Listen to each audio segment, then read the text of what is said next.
This is Ocean Wings, where manta ray magic leads to meaningful change. Hosted by me, ocean advocate Martina Wing, join us as we explore how nature can reconnect us to what really matters in life. Together, let's dive into how each of us can truly make a difference at this critical time for the environment and our world, and how we can transform awe and wonder into action, conservation, courage, healing, and purpose. Hello, and welcome to this episode, which is a little bit different. Usually you hear me interview folks from all over the world and the love for the manta rays that we share.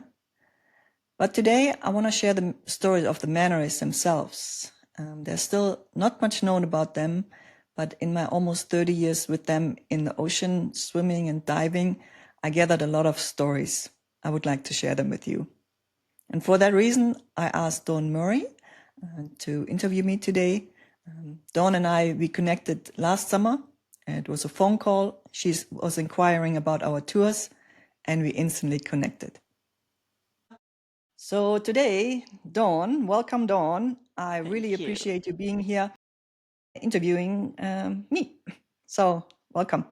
Thank you. It's so exciting to be here, Martina. Thank you. And I really am just so honored to share the space with you and it was such a treasure coming to meet the mantas with you this summer. I just loved it. Martina, can you tell me how you got into this line of work? How did you start leading evening tours, swimming with mantas at the Mauna Kea? That was one of my first questions, and I just loved the answer. So maybe we'll start there. Yeah, let's start at the beginning. It's about my dedication to the manta rays and what was the starting point. And the starting point is actually a sad chapter of my life, and it's from 1998. Lost my first husband to leukemia, and it was a 9-month battle. And we did not believe it would happen. So it was really a big shock value where you're not like, okay, it's going to happen. No, there was a shock value because the transplant operation didn't work out. So 1997, 1998, this was the time where it was a really sad chapter of my life. I was 29 and I was just trying to find my way through the 20s and met this really nice man. And then he was 32, I was 29. I was a young widow. We got married in that time too while he was sick. And so from there, being in deep grief, I decided after finishing my schooling, I'm an engineer, mechanical engineering with chemistry. I never really got the translation for maybe systems engineering. Yeah. And so he died in May of 97. And then to the end of that year, I finished school. And, from a physical and emotional and your nerves, everything is frazzled, everything is stretched to the max. And for me to get moving forward, I'm like, I'm going to go and travel. It's just, change wallpaper. That's what we say in German. And just get out and have a different environment. Well, where did I land in those travels was in Kona, Hawaii.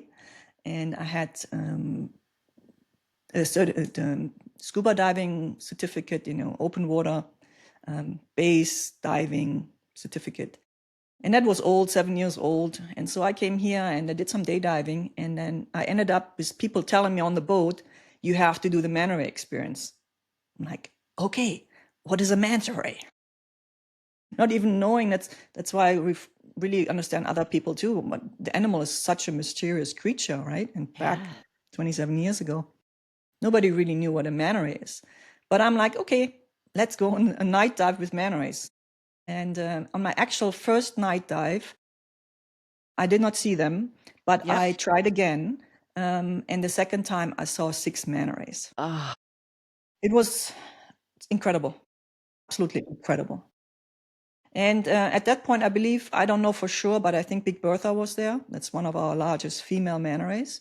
We know her since 1992. So she was back then already 14 feet, it's like a wingspan of 14 feet. I was diving, so when you dive with them, the manta rays come really close over your head.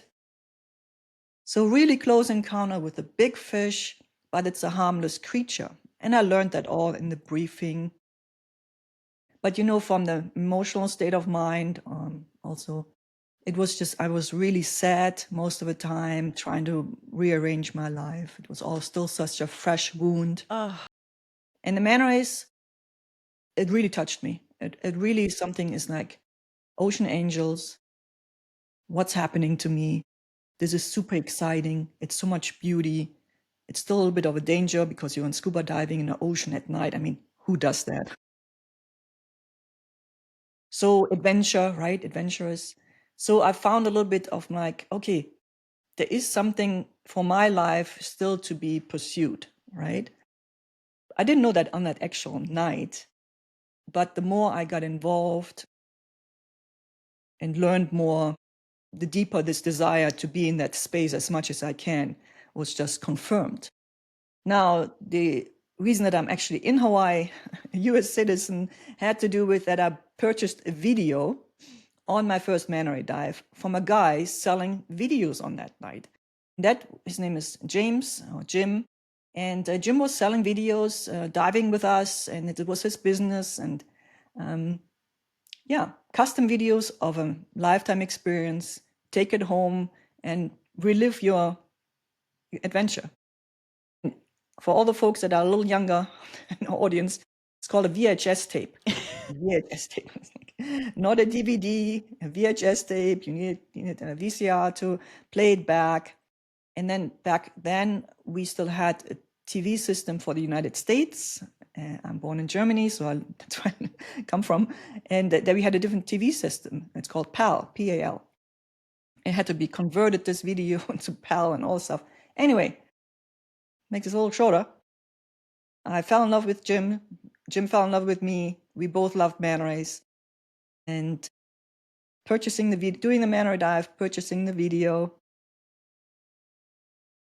meeting a really nice man, and then going forward, we got married. I got a job. I got a green card.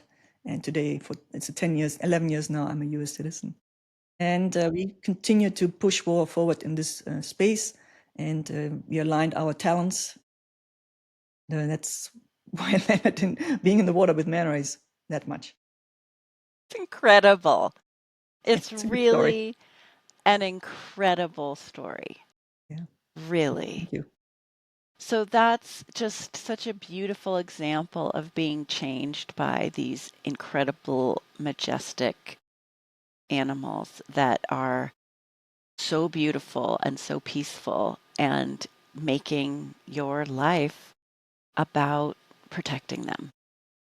And when I heard that story, I was so inspired, so inspired. And then I'm also wondering, how did you choose between, so many of the opportunities are on boats, and your experience is walking in from the sand. How did you decide to start your business that way? Yeah. So it's actually an evolution of the business model. Yeah. For 17 years, I did the same thing that Jim did when I met him. The business model was be a scuba diver, be a good scuba diver, have a camera, have business relationships with boat owners in town. And I got more and more over the years. So we had more opportunities. We were filming for them, their customers, to take home a video, just like I did. So the business model was selling videos, and money-wise, it was really difficult because some nights we didn't have manta rays. It was, it's like limited income. But the way we spread our wings, literally, is the last name Wing, is the original dive site where I did my first manta ray dive was in Keaho. It's called Manta Village as a nickname or a dive site name. And that's where I met Jim, and that was where only the boats went at that point. But there was a summer of 99 where manta rays did not show up there. And because Jim, a very smart business person, thinking of opportunities all the time, he said the manta rays have to be someplace. We just have to find them. And so he discovered and established The other side, it's by the airport today. It's by Kona Airport. It's called Manta Heaven as a nickname, or another name is Garniel Cove. And so even if that we were restricted in a business model to have just video cells pay the bills, right? That's how you made a living. We spread to 2 dive sites as camera people because the boat owners spread also, and more boat owners came into the industry. And so for over 10 years, we were on both locations simultaneously every night. He was south, I was north. And then we had one person working for us. So we covered a lot. And so that's why my archive of video Manta footage is immense, because we had so many cool situations underwater. And I'm that German record keeper, so I have this all on file. And then the business model fell apart because for two reasons. In 2012-13, it got too busy. Well, it's even busier today, right? We end up, that's what you experienced. You're like, who do I go with? It's like a jungle for the customer. And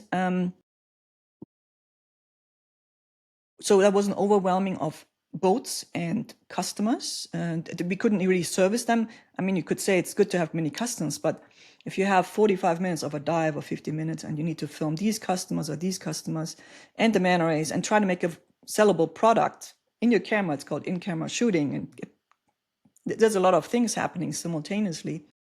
And we only sold a video if we did good video footage, because we showed the video right away to the customer, and that was a spontaneous sell of a product.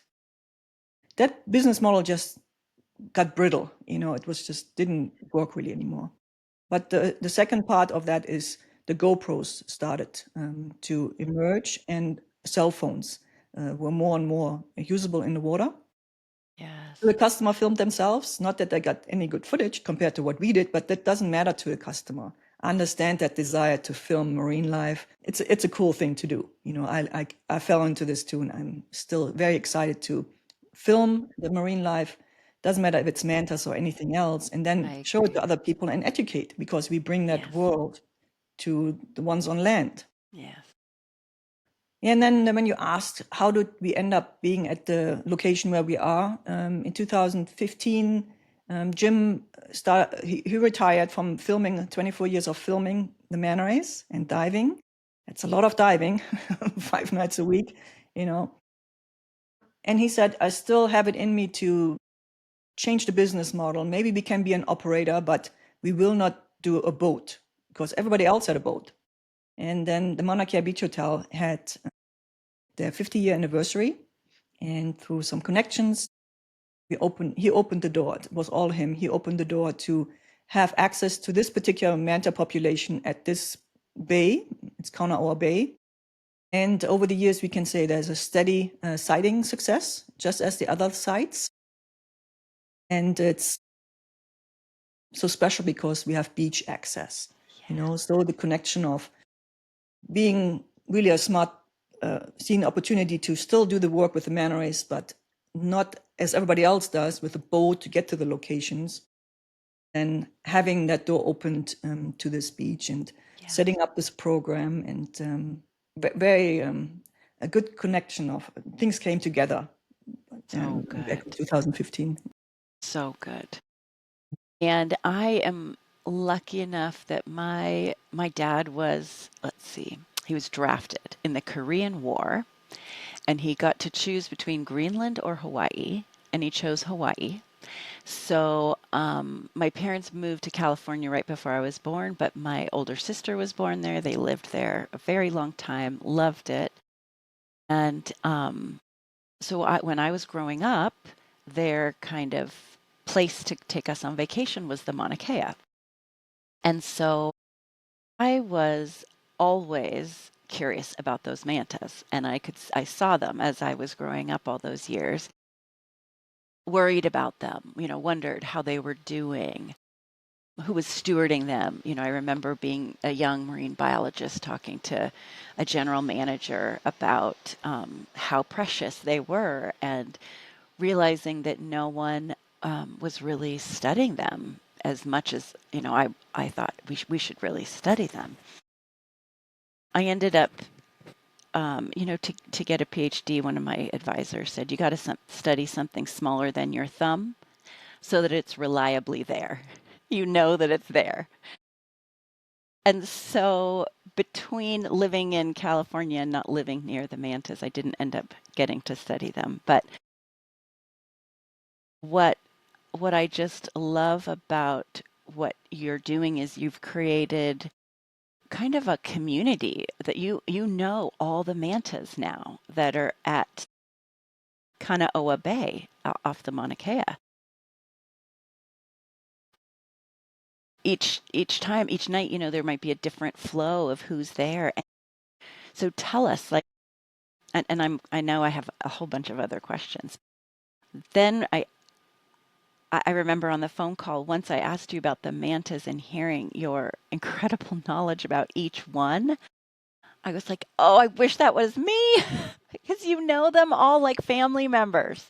Yeah, So I do. tell us, how did you end up doing that? How did you end up getting to know them so well? And then maybe I'll ask about a specific one because I already know of Big Bertha, but how did you end up getting to know them all so well? So this goes back to the phase where I was still diving almost every night, and from the boat with the boats, I was a vendor to the boats to film. So I got somehow with different boats to the dive site at Manta Heaven, that's the airport, and then my husband James was at the southern location, and so we always came back with video footage, and we could identify them when we watched the videos because I'm gonna pull in the manta ray here. To identify a manta ray, that's a worldwide unwritten rule. Maybe it's written someplace, I just don't know where. If you look at the underside of a manta ray, what sits between the gill slits is a unique marking. Now, this example, he's called Blanca because it's blank. If you would look at a manta ray from the underneath, and you would see a spot pattern here, like everything is unique about the manta's pigmentation, right? But what we concentrate on and compare is the spot pattern between the gill slits.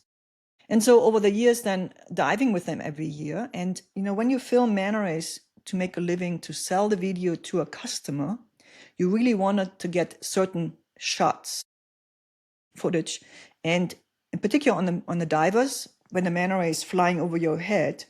And why are they flying over the head? Because I was sitting with really bright video lights right beside a customer who had a smaller light. That's how you do a night dive. It's not the only way you can film at night. You have bright lights, but the manta rays are drawn towards the light because the light attracts the plankton. So that's how I was sold the video. I was sitting there on my first manta ray dive, and I have this manta ray flying over my head. And my eyes are like jumping out of the mask, right? So I knew that this is a shot I need to get. So what does that have to do with identification? Every manta ray has its own personality, trust level. Yeah, they have certain Swim things that I can patterns. get the shot. Yes, yes. So some manta rays, like Big Bertha, comes really close to people, but she needs the space because she's so big. I mean, she's 14 feet. If she goes and flips on top of people, like a diver or maybe underneath snorkelers, she needs that space. But if a little manta like, her name is Lana Del Rey, she's so much smaller. She's like 4 feet. She can do these flips much faster. So when you try to get the footage for the guests to take home, if it's today, I just sell them for $20, all the clips from our tours, versus back then that was more expensive, more sophisticated editing and stuff like this. But it doesn't matter. The customer wants to relive. What it really happens is your emotional state goes back to that beautiful space when you watch the videos. That's what happened to me. I want that for everybody. So I still film today, but when it comes to identification, I know which manner I can do what to get the shot. And that's through the years, I just learned the manta names. I had a very talented young woman working with me from 2004 until 17. She was actually spot on identification, the manta rays, and I ran with her, and she was, and over the years, we named over 60 manta rays. And there's always a good story behind it. Like one night I was underwater with an earthquake, really an earthquake. You don't feel it on your body, but you could hear the cracking of the earth, right? And so we saw a new manta ray that night. So his name is Earthquake Ray, but in Hawaiian, Olai ray. So stuff like this then happened over the years, and good storytelling, bringing the stories from a fish in the ocean Yes. closer to the people and their heart. Who gets to name them? Tell us the unspoken rules of who names Yeah, them. if you're in the water and you have a camera with you and you see a manta ray, if you take that picture of the spot pattern, you can submit it to, we have a local database, and you could send them an email and say, hey, is this a new one? Or you could also go to their website and see every manta ray that has been identified on the Kona coast. And the database combines the pelagic manta rays, which is the largest species, and also the reef mantas. And I think 365 manta rays have been identified over 35 years, something like that. You could go to the Maui, they have an ID catalog. You have the Maldives, with 5,000. So there's a lot of efforts around the world. And so if you're the first one who sees the manta spot pattern and it hasn't been named, you get the naming rights and the bragging rights. So cool. Will we share that link for them in the podcast? Yeah. Yeah, that would be Yeah. great so they can Yeah. I check have out. also a library of manta rays. I just have a reduced one. The reason for that is copyright. I don't want to grab from someone else, but because I have all that archive and the footage, they have identification. I'm more of a storyteller on my website. You can find 100 manta rays on that too. So we definitely will link to all of that. Yeah. Love that. So the mantas then that you see, you're about, let's see, driving at the Mauna Kea, maybe like 45 minutes or an hour north of Kona Yep. That's about Airport. right. And then if your site that you and your husband worked on, one was at the airport and one was south, right? So this is Keaho. Keauhou. So this is like the west side of Hawaii, the big island. Can you see mantas, any of those West Coast mantas? What is their range really? Like how far do they go and which ones do you see? Yeah, so we have definitely proof of how the manta rays move up and down the coast. I get regularly the question, do manta rays have transmitters on them? They don't, although in 2002-3, there was a gentleman, Tim Clark, and he did his PhD on manta rays, was one of the first ones. And he actually did a project where he tagged manta rays with active transmitters, and he had to be on the boat and follow them. And there was a ping from the transmitter to him and the receiver on the boat, and there's good stories to be told there. So, but mostly when we talk about the manta rays and then sighting, it's all about identification of the actual animal. And so when we sometimes get reports, there's a Facebook group that the tour operators have. It's a little spotty on reporting, but that's okay too. To answer, what is the range? I used to say 40, 50 miles easily up and down the coast. And then I did in-depth statistics when I used to be just between airport and Keauhou, having that footage at home every night and knowing which manta ray it is. I actually created statistics for 6 years, and you could find them on the website too, where you can see through every night, you can see which manta ray was at what location. With the highs, there was one night with 46 manta rays at Garniel Cove, at the airport, and 5 manta rays in Keauhou. That was 51 manta rays seen during the operations of the tour businesses were spotted in these areas. It goes back to this classical conditioning. It's a special place in the world to have a population drawn to lights. At least they say, I'm going to check on the light, and if there's plankton and good food for me, I'm going to hang around for a little bit. Or they make the decision, I'm going towards the light and there's no food, see you later.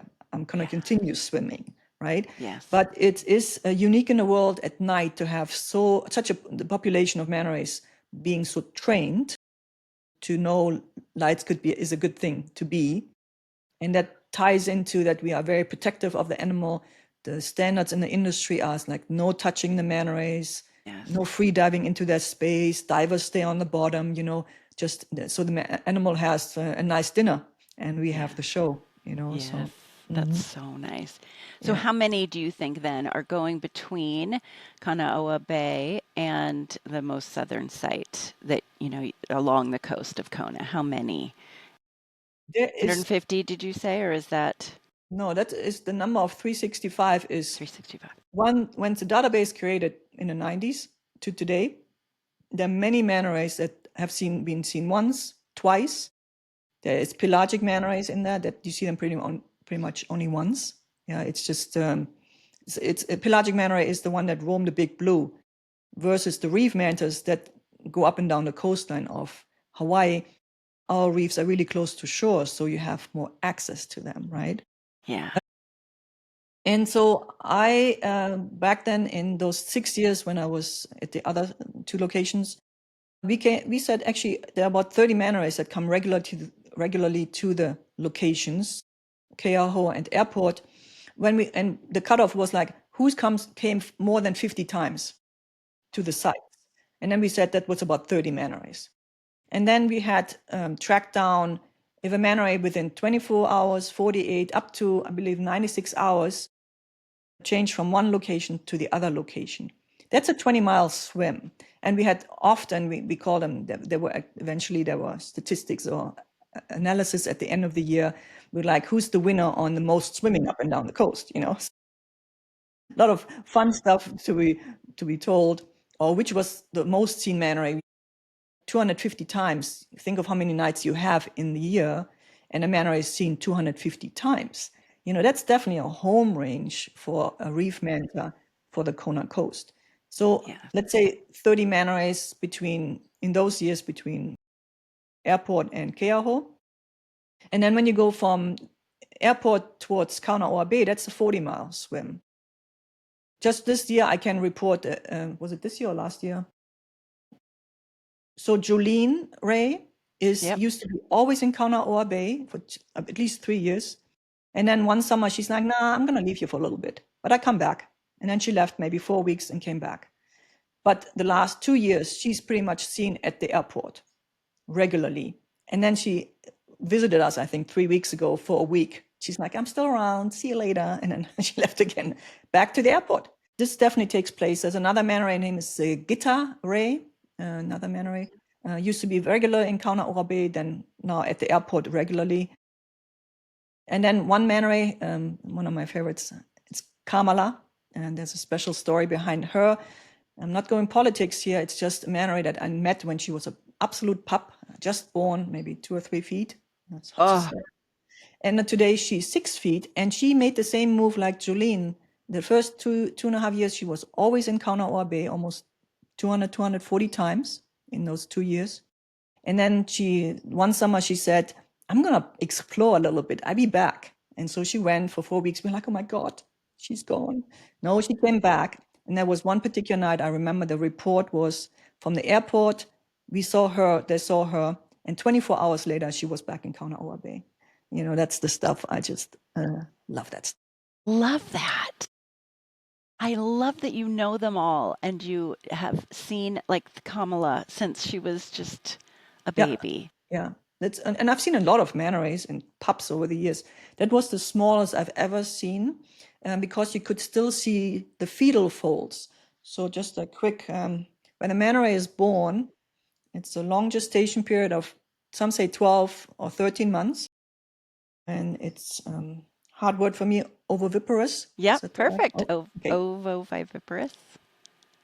Is that Almost. right? Okay. Is it It's like oviparous? birth. But they have an egg sac inside. Right. And then it's born alive. Yeah. Ovoviviparous. And the way the pup is inside mom, like for example, Big Bertha, she's one of our reproductive females.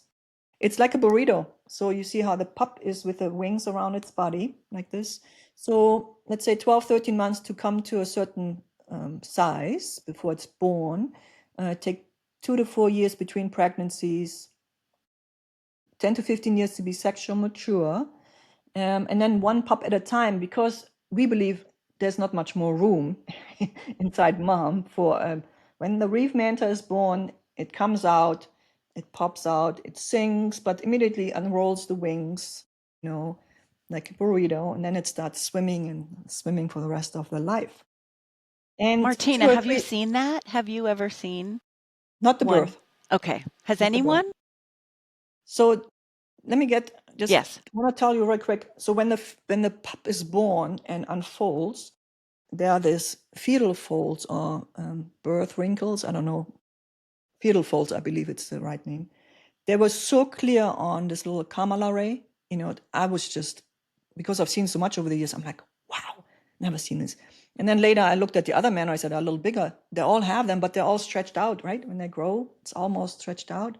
So this was just so special about Kamala ray to be so small and such clear fetal folds. That's why it's so special for us to see her encounter our base so much.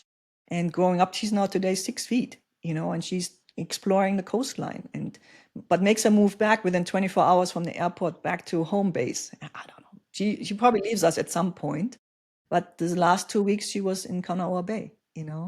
And she was 2 to 3 feet when Yeah, you saw those. I mean, first time. Yeah, big still for and she, what we think of yeah, as a baby. yeah, but Mama was maybe probably 12 to 14 feet. These are really good sizes, right? And the first night she came in, she was only on the bottom. She's like, I'm not sure what this is all about, this illuminated area. But she got pretty fast, got the program down. The program meaning she understood where the light is, there will be plankton, and it's a safe place to eat. That's all the animal really wants. And I'm always a little bit of a pushback person on when people say to me, the manta came too close to me. I'm like, no, not really. You were close to my light. But it's really the basics of nature. I need food. Give me That's some right. food. Eat, That's not right. to be eaten. And of course, it's like that stuff like this. But circling back, you said something. What was that? Birth. Has anyone seen them? Okay, so if you guys want to look up on Google man ray baby birth, there is on YouTube something. The only thing live recorded was in a Japanese aquarium that I know of from 2004 or 5. And I'm not even sure if it's still on their website, but it's on YouTube somewhere, where you can see how pelagic manta rays were kept in captive program, huge tanks in Japanese aquarium. And so when the pup was pushed out, you can see how it comes out, unrolls the wings, and was flapping like, I can't do it. How does this work? And the only information I have at that point is like it died 4 days later because it seems to be a really difficult task. Nobody knows enough about how to take care of a pup or what is actually taking place. The mom swims away, the dad is like, whatever. It's like, so what is the connection there? We don't know enough.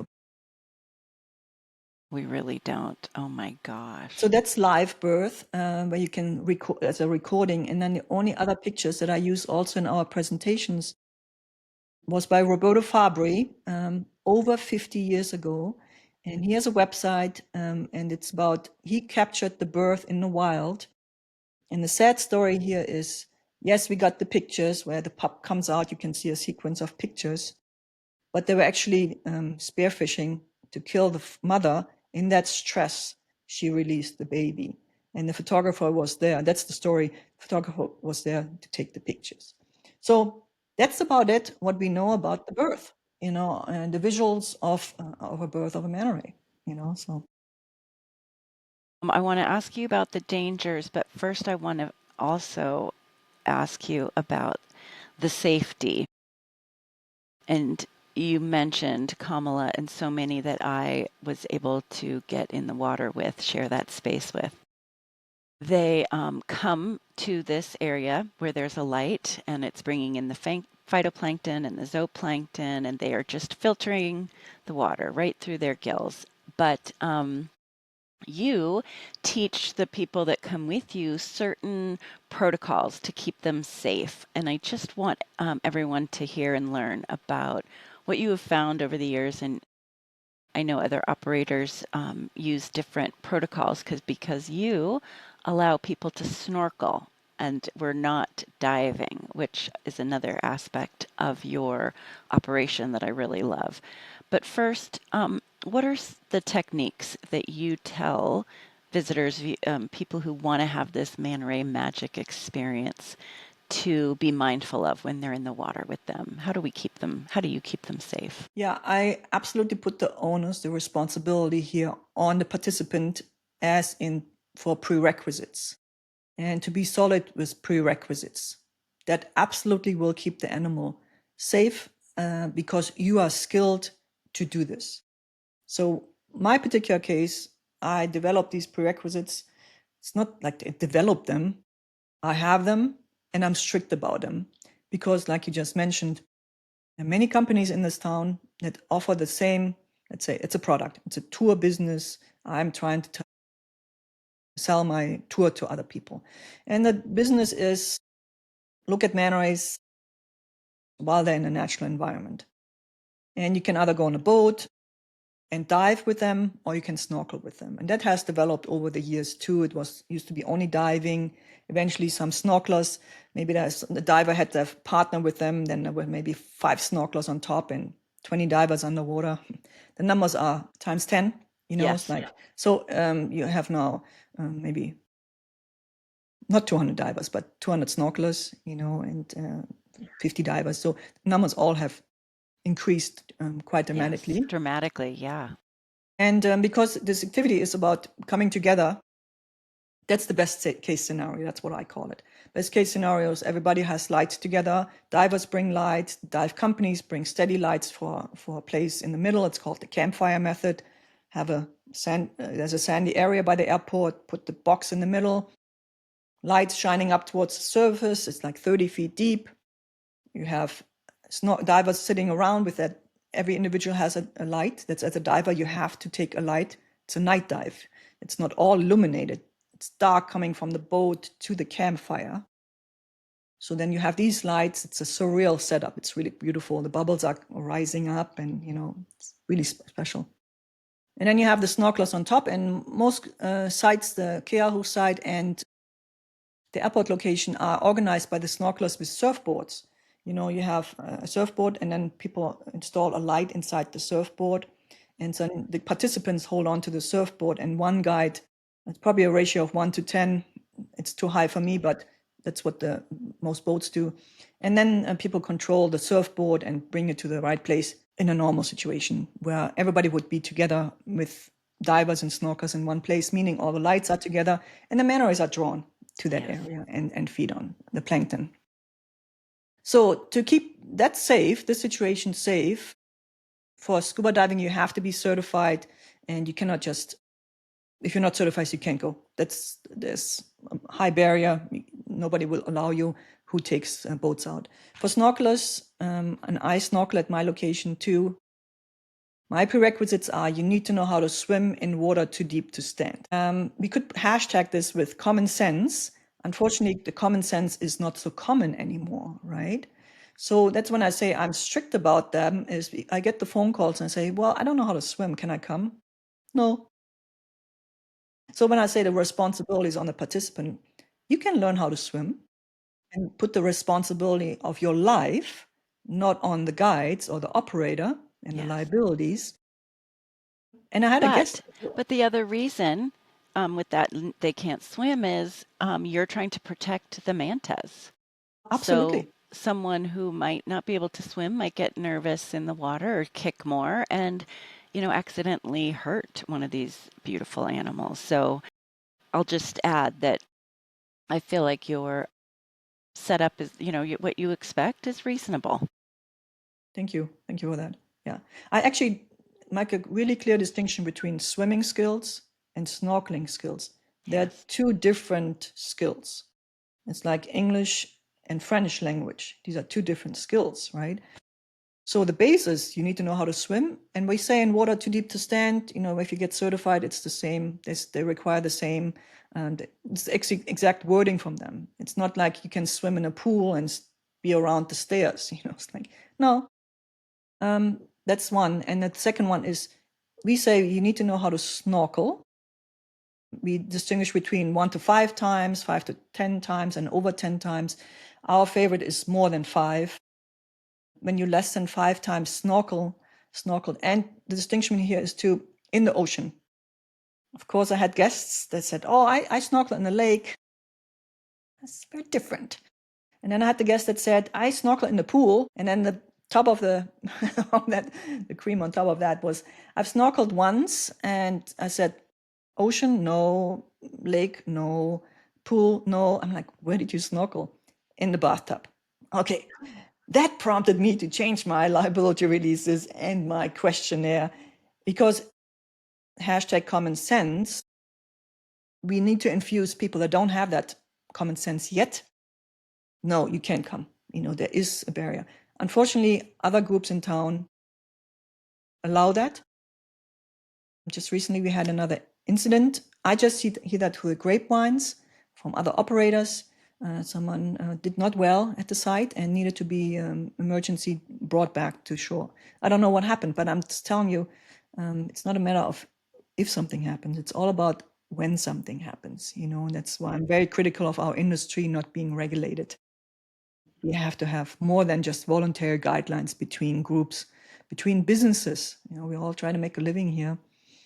And yeah. And then prerequisites, I wanted to mention minimum age too. Yes. I used to be on boats so much. And the most extreme I experienced is the mother had a little child, like a 2-year-old, 3-year-old on her arm. And we were at the site and it's dark out and the boat is rocking. And the mother says to me, oh, I really want my child to see the manta rays. I'm like, give me a break. You want to take a child that cannot even have the mask on, has no air supply, into the ocean, rocky night, and the child would not even, the mother wanted to see the animal. Yeah. It's this projecting on the Yeah. child. And I'm like, well, you can wait a few years. Yeah. So anyway, that was Yeah. one of the most extreme examples for me. But then I started our business with the Kauna'oa Bay. We did 10-year-old minimum age, you need to comprehend. And then I learned my lessons from there. And so today's minimum age is 12, simply because the children that I had younger than that, they struggled. And I don't want people to struggle. My real desire is that people fall in love with the ocean. Yes. Definitely with the manta rays. And you do the best if you take the responsibility to be a well-prepared participant. Yes. And you can all do it. You can learn how to swim. You can learn how to snorkel. Yes. Just don't put that, it's kuleana in Hawaiian, responsibility on other people. It's personal responsibility. And with that, we will absolutely protect the manta rays because I just want you to float, look down, breathe through your snorkel. So that was what was so lovely about the excursion with you. So we entered the ocean through, from the beach and walked in, and we swam out. It was a kind of a lower tide that evening, so it was almost, you could almost walk out to where we were going to start floating. And I think something that happened for me when I first started seeing them was just that, oh my God, oh, wait, there's one. And that excitement, of like looking around, and, you were reminding us just to float on the top. Don't kick, don't move your arms, don't move your legs. And that's kind of hard in the ocean when you're so used to getting in the ocean and kind of, swimming around. And you had us form, like a circle kind of, or in a line at one point.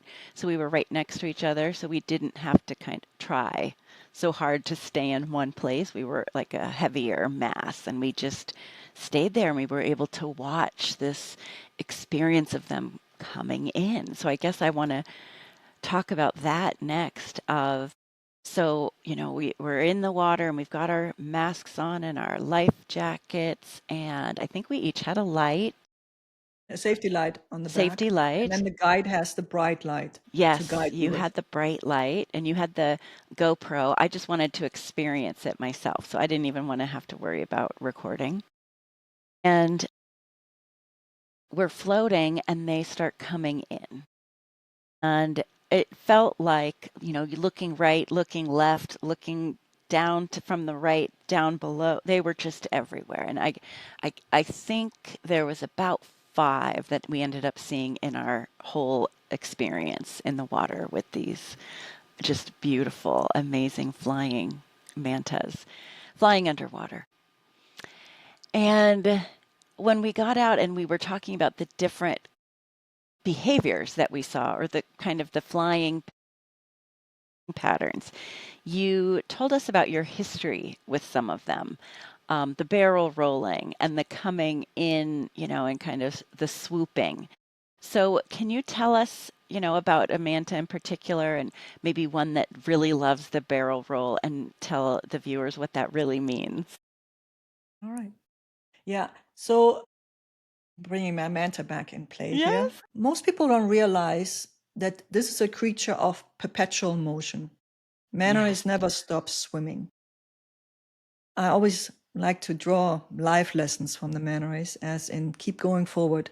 But a manta ray cannot stop, they would sink. They cannot go backwards, and they don't lay in the sand like you maybe know about the stingray. That is a totally different animal, right? Yeah. So you know a lot more about this stuff than I do, but it's definitely a different species.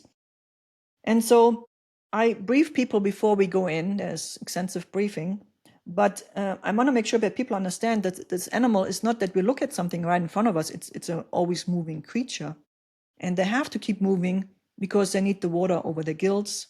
It's oxygenation. It's a fish, and they accomplish the oxygenation of their gills by just moving through the water. Yeah. And when they feed, that's just simply open their mouth in the front. It's a great lifestyle to eat. It's just like swimming through the food. And that's what we create with the light from the shore and our light as the guide to create plankton-rich environments. And then when you said some manta rays do barrel rolls, so the feeding patterns, there are different feeding patterns manta rays can have. You maybe would think it's like a figure eight, they go in eights, and that's, but you always would see the top, you would never see the underside of the manta ray. That could be one way, and it's like, or maybe sometimes sideways, but for the most part, it's not a roll. But over the years, and it's not an unnatural move for the manta rays, but at the particular night activity, we see when manta rays are really trusting that there's good food close to the light, that they do these rolls. And so if you think of this as a surface, the manta ray comes from underneath and go belly up to get that food right and underneath the surface. There's a lot of food on the surface, so the manta rays just keep going up and down and up and down, and roll and roll and roll. It's a good question. Why are they doing it? I think it's a very simple answer. It's efficiency. Let me get as much food as possible in a short time, because it's all about food, right? It's not about being close to the surface and where a human might be floating. They care less of who's floating up there. It always ties into, do they know me? They do the same with my other guides. So it's not about, it's not that they know individual humans. I don't think they know what a human is, but it's a situation where food is in abundance. It's a safe place. And they know the closer they are to the light, there should be more food. Yes. And then we have over the years just these moments where a manta ray comes in and maybe has not been around much, lit up area. And then you see the behavior is different. They maybe stay only on the bottom. We are in about 20, 25 feet of depth. You only see them on the bottom. And you maybe don't see even the underside, so we don't even know which manta ray it is. Although with other markers, like some manta rays have a nick in their wingtip or shorter tail, Yes. or something like this, I could narrow down which manta ray it could be. Yes. There's one that comes to mind. Her name is tiger ray, big female, 10, 11 feet wingspan. So where maybe a smaller manta ray is really close to us to the surface, there's no room for tiger ray to actually, she's like, I'm going around here. So there is, belongs all to it how they move around, right? But tiger stays on the bottom, comes a little closer to the lights, but she seems to be happy getting enough food, and she comes for 2 nights a year and then she moves on. She's going somewhere else. We don't know where. We So don't know where, even though she's a reef manta. She's not at any of the other light dive sites. She's not as just, yeah, I do every night. Our statistics, every crew member is really well trained to identify the manta rays. So our database is really solid, right? Or our data is really solid, have credibility with the ones that identify. And I cannot say that anymore about the other groups. There are a few people along the coast that have really good credibility, but others, then I'm like, I said, was that really? Give me a video to see if it's really that manta, stuff like that. So tiger ray, I don't think she's been seen at the airport or seen down in Keaho. Maybe she is, but nobody identified her and reported Yes. it too. Yes. So that's the small window Yes. we have into that world. And so with mantas like that, if they're not tagged and if no one's studying them, we really don't know where they're going. Yeah. It's just fascinating that there's still magic. And that's why I love your manta ray magic. There's still so much magic around these creatures. They're so large and they are not doing any harm to humans, and they can completely disappear from our radar for days, weeks, months, years. Years. Good example is Lehua ray. I believe she was identified in 2002. One time, someone got the belly shot, named her, and then she was seen one time in 2017. It was 15 years between, from 2002 to 2017. Seen once then, once in 2017. We were lucky, we were the camera people that night and got the video. And we're like, who's this man? We don't know her, right? So we looked up this database. So where's she hanging out, right? So we don't know, but she's somewhere. It's a big female too. It means she's reproductive, and so keep up the numbers. So for that, from that aspect, the the Hawaiian Islands are a safe place for manta rays because there are no traditional fishing practices to go after manta rays. They're considered an aumakua. It's a spirit guide, like the native Indians, where you know much more about it. They have the bear and the eagle, and it's Yep. like spirit guides. In Hawaiian, it could be a dolphin for a family, or a manta Yes. ray, or a turtle. And so there's no fisherman that goes out here on their boats and says, hey, I'm gonna kill a manta ray today. That would be absolutely against traditions. And it's a really good tradition. There are some traditions that we can really question for longevity of species. But here in Hawaii, it's a safe place, and Are nobody. there, so they're not hunted or spearfished, but are there dangers for them in Hawaiian waters? I'm so glad to hear that they're not hunted in any way, or they're not a focus of fishing. What are the other dangers that you've seen or experienced for the mantas? Yeah, so if you think of Hawaiian Islands, because of being a spirit guide, aumakuas, a fisherman would not go out into the waters hunting for manta rays. Are there still dangers? Absolutely. Just the simple fishing. If people go fishing, we have great fishing grounds. People throw in the hooks, and manta rays like to hang out on the surface when there's a current line, and they're just trying to feed on the plankton and current lines. So we do have then manta rays coming to the dive sites or the snorkel sites with fishing line. And I actually have, just last week, we had Louisette ray, and the fishing was like about this size, and the line was at least 200 feet long, until the manta ray got hooked, sprinted off, and until the fisherman had a chance to cut the line. So much line was. Yeah. And so Louisette comes then to the site at Kaunaoa last week. And first, it's really hard to see that line is transparent, right? And so we were really worried that she has that line. Can we rescue her?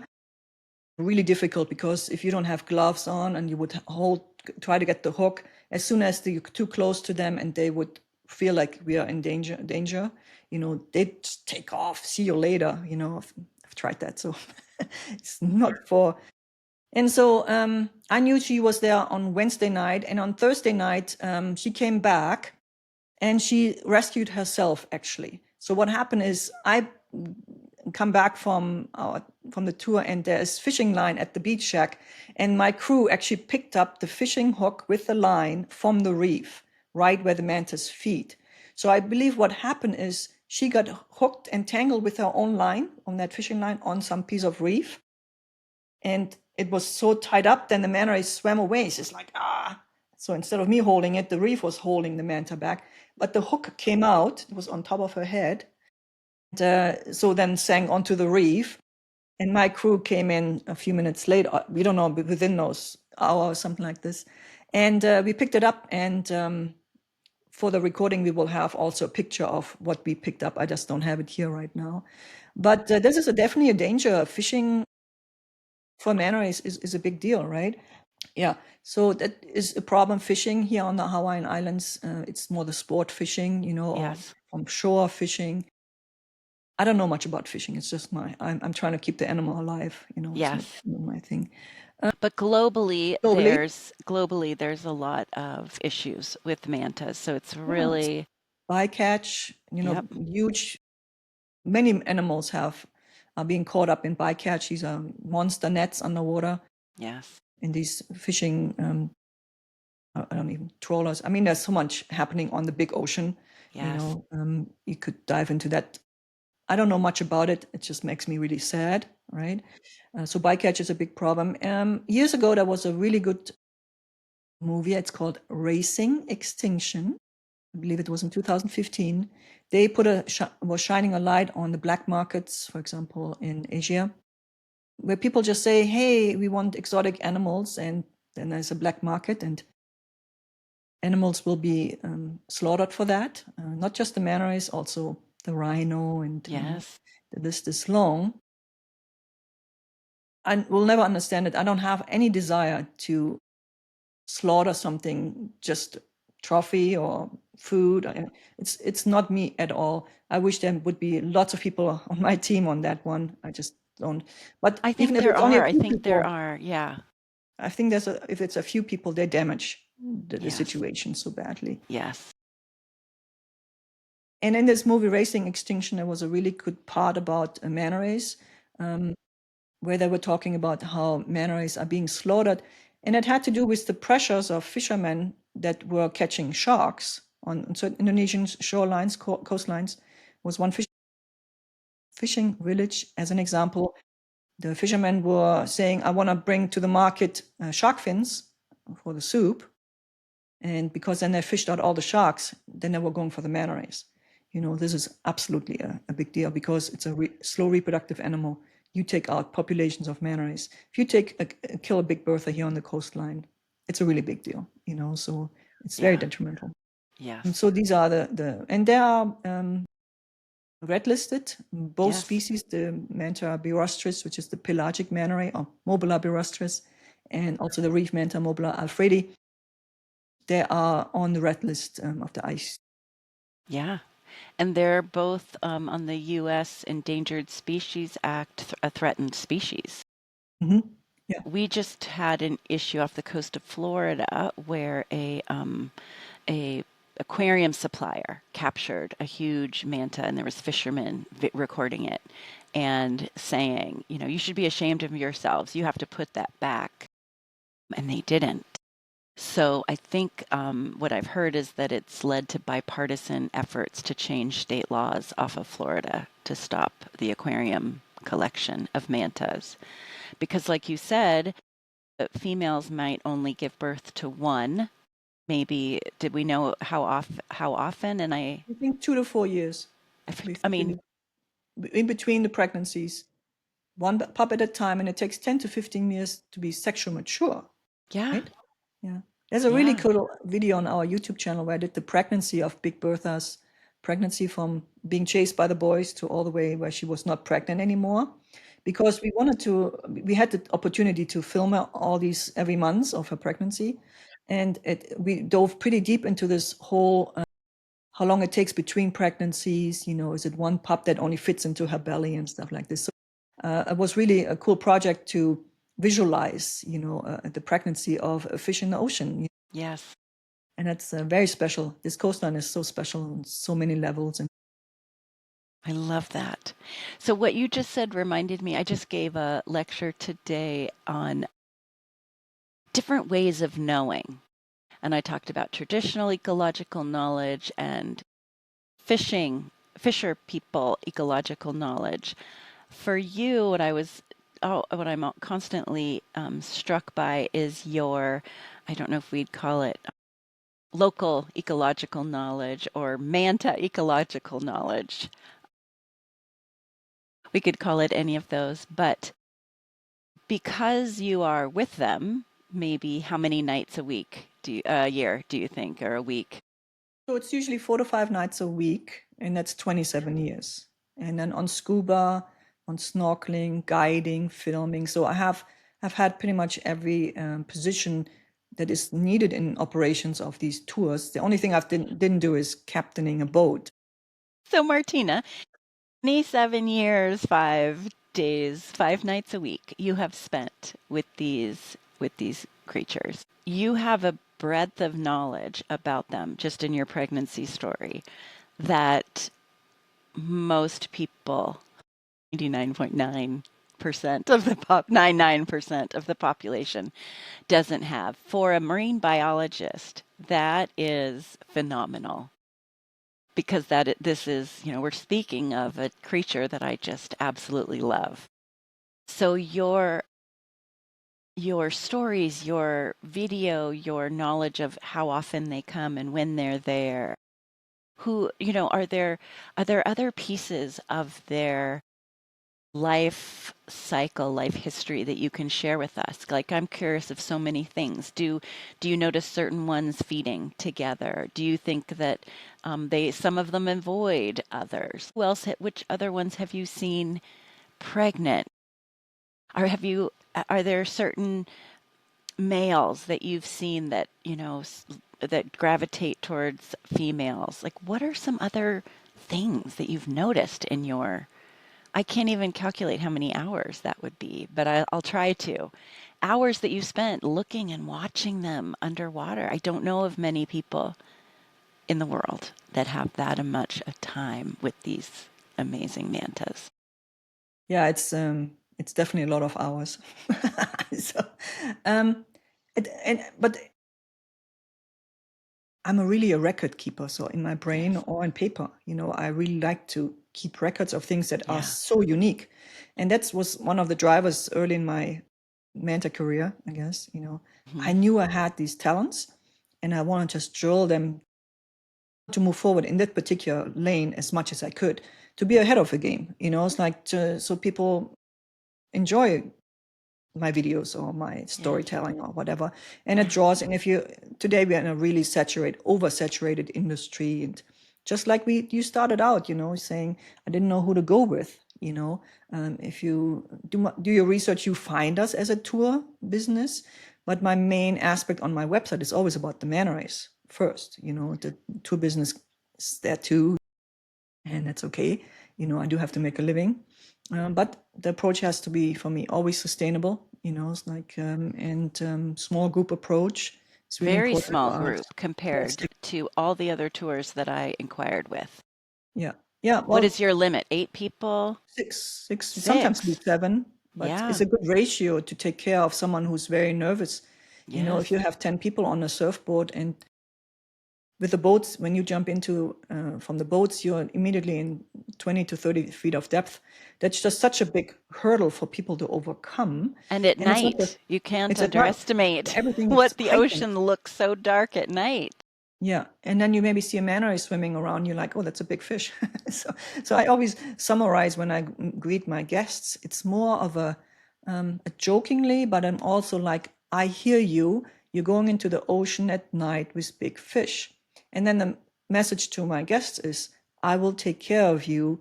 You just come as a prepared participant. You will have a core experience in your life, and that's what I want to deliver for the people, to the people, Yes. because Yes. the bottom line is, if you don't fall in love with something, don't want to protect it. You have other things to do. And I think we live through a time in this country right now, in the world, more and more people realize we have to be active to preserve what we have, right?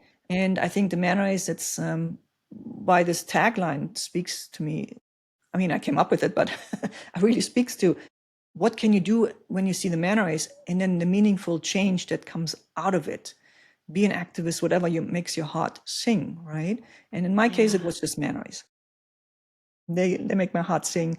I want to just dive as deep as I can in a certain where my talents are, record keeping and all that stuff, and storytelling. And I'm not I mean, and I'm an engineer. I'm not a marine biologist by any means. You can tell me lots of things about plankton. I'm like, yeah, great info. I don't know much about it. But it doesn't matter. You can still be successful and reach people if you don't have the marine biology background. But I just know the animals so well, and the storytelling of particular individual fish, and people love that stuff, and yeah, that's just my lane that I chose, and it works really well. Tell us then, tell us a story about one of your frequent visitors. Actually, it's a story back to pregnancy, because I thought this was one of the most craziest thing to know. So way back, when you look at the ID catalog from 1990s, one of the first manta rays named was Lefty. Another one was called W, because the spot pattern was like a W. Okay. Who was so several larger females identified really early. And we didn't know much how long manta rays can be pregnant. I mean, how long can I carry? Can I be 50 years old and still carry? Who knows the life expectancy of a manta ray, right? And one of a really interesting, so there was W, and she was seen in the 90s quite often in Keaho. And then over the years, she was seen maybe once or twice or three times. It was a very special event to see W. And then there was one night, I believe it was in 2011, 12, something in that range. Yeah. And she came by one of those nights and she was pregnant. We're like, oh my God, it's like you, and then the boys were actually chasing her. That was so interesting too. They didn't let go of her. She was already carrying this big belly. And that's what I was going to say. Let's make sure everybody knows what you mean by how did you know she was pregnant? So her belly's big. Yeah. Show us. Yeah. So if that would be the pup with the wings around its body inside the mom. So let's think this is the mom. The belly here is usually flat, but then when a manta ray is pregnant, it's really a, how do you say, bulge? Bulge. Just like the humans, this big Yep. belly. And in the pregnancy diary, you can see how she was chased by the boys, and then every month you could see how the belly got bigger and bigger and bigger. And then we had this 2-week window where she was big belly, and then 2 weeks later she had a flat belly. We knew a pup was born in those 2 weeks. And I cannot prove which one was born, but we had 2 or 3 small pups identified in that summer, right? And then about the same time, we had W showing up. Like Big Bertha is seen 50 to 100 times a year since 1992. Think of that. How this is definitely her home range, right? But for W, it was maybe a home range for a little bit.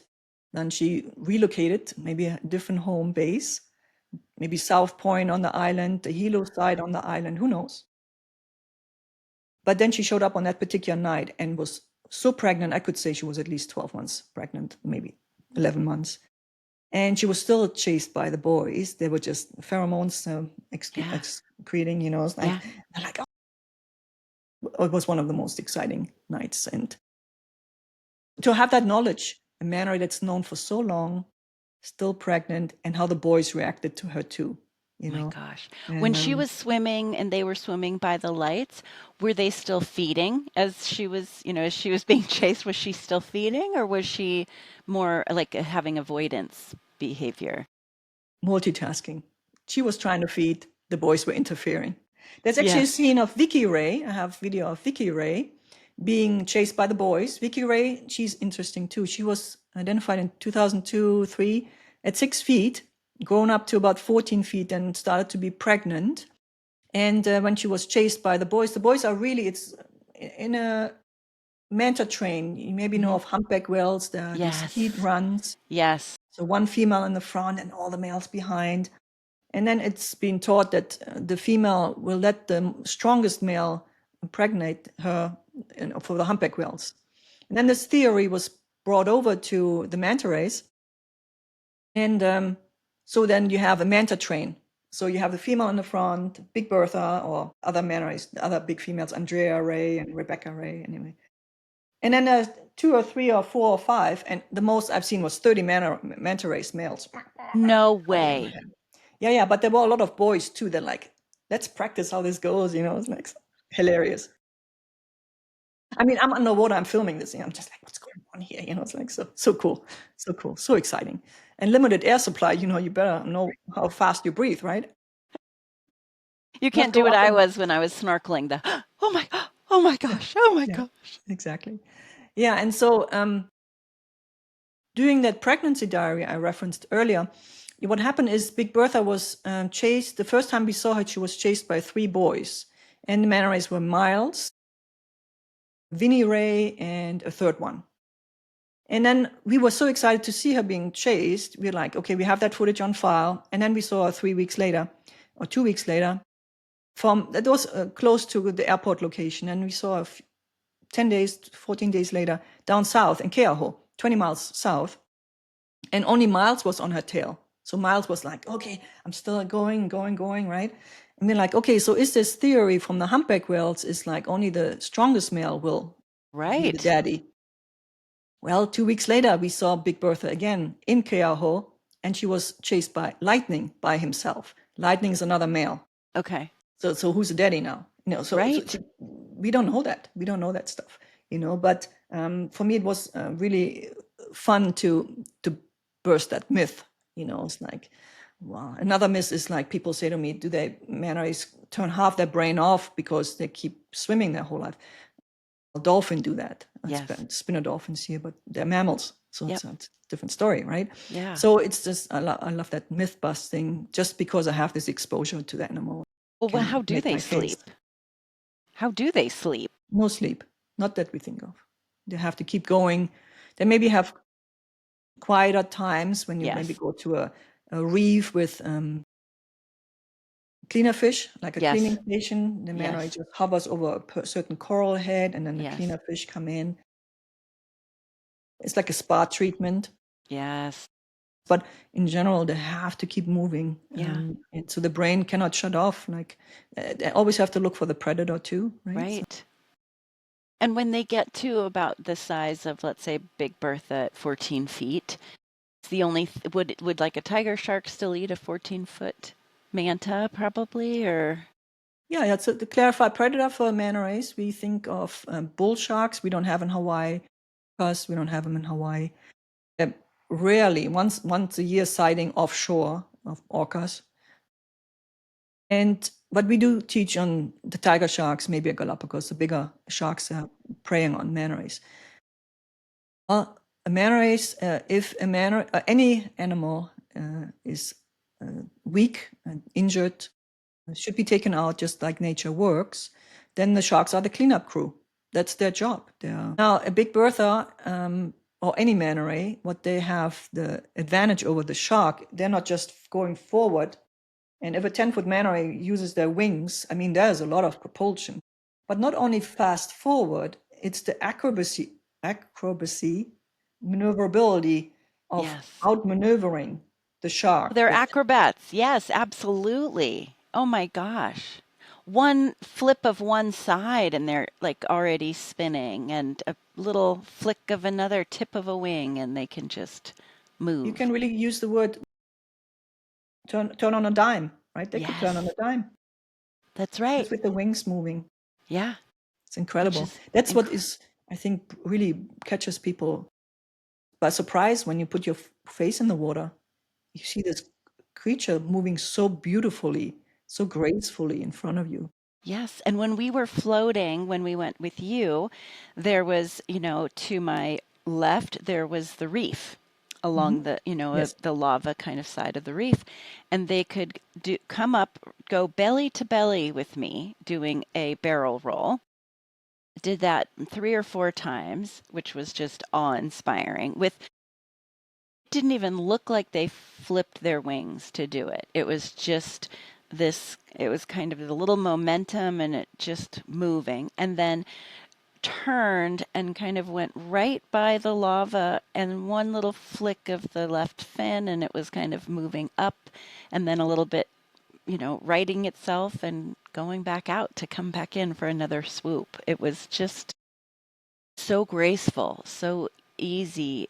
It seemed so easy to them. And that's why it seems like it must be relatively like that side of the Kona coast it must be fairly easy for them to get from those three main, locations that we've talked about, the airport, the southern location, and the Kanaoa Bay, where you take people out. It must be, at least from watching them move, it seems like it would not be hard for them to get from place to place. I actually would say you could maybe set that up on the Hilo side. You can set that up in Maui. You could set that up anywhere in the world. But you need consistency to have lights on. You need ocean conditions that are favorable. And then you need to have money for the electric bill, literally, right?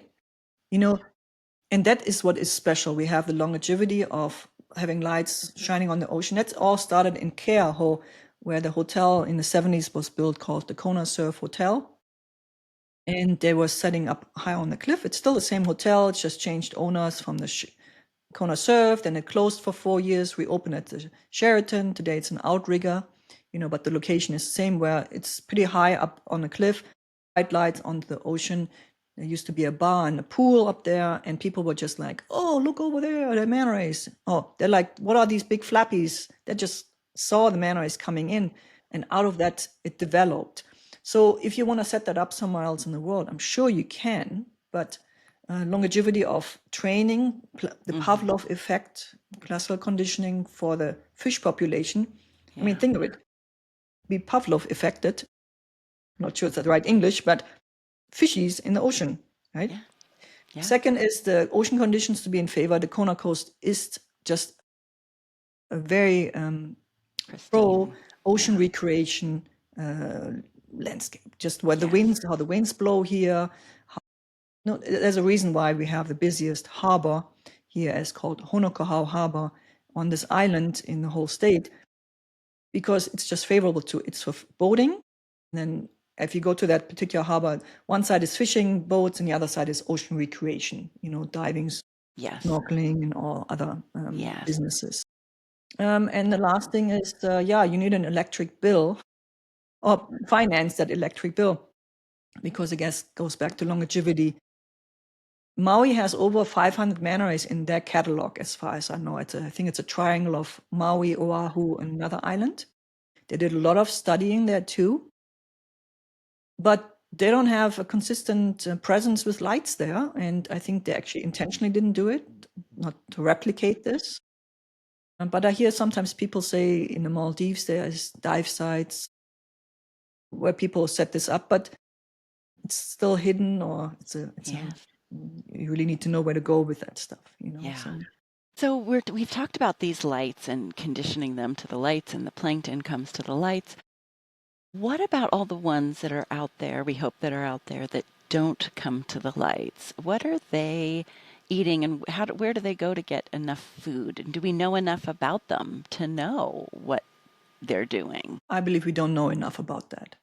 But I can assure you, just because the statistics prove how many individuals we see all the time and how it drops off, or there are more manta rays, there's no really a rhyme or reason who shows up when. I can say Kamala has a home base in Kanaoa Bay for the last 2 or 3 years, where she's already taking off. But if she takes a break, or like Tiger Ray comes twice a year, where does she feed? And she's a big female. Now, to answer your question about where are they feeding, so current lines, that's what we do know. I've been on the boats during the daytime a lot too. And when you know certain areas with cleaning station, where reefs are, where clean, and then you maybe see manta rays in a current line.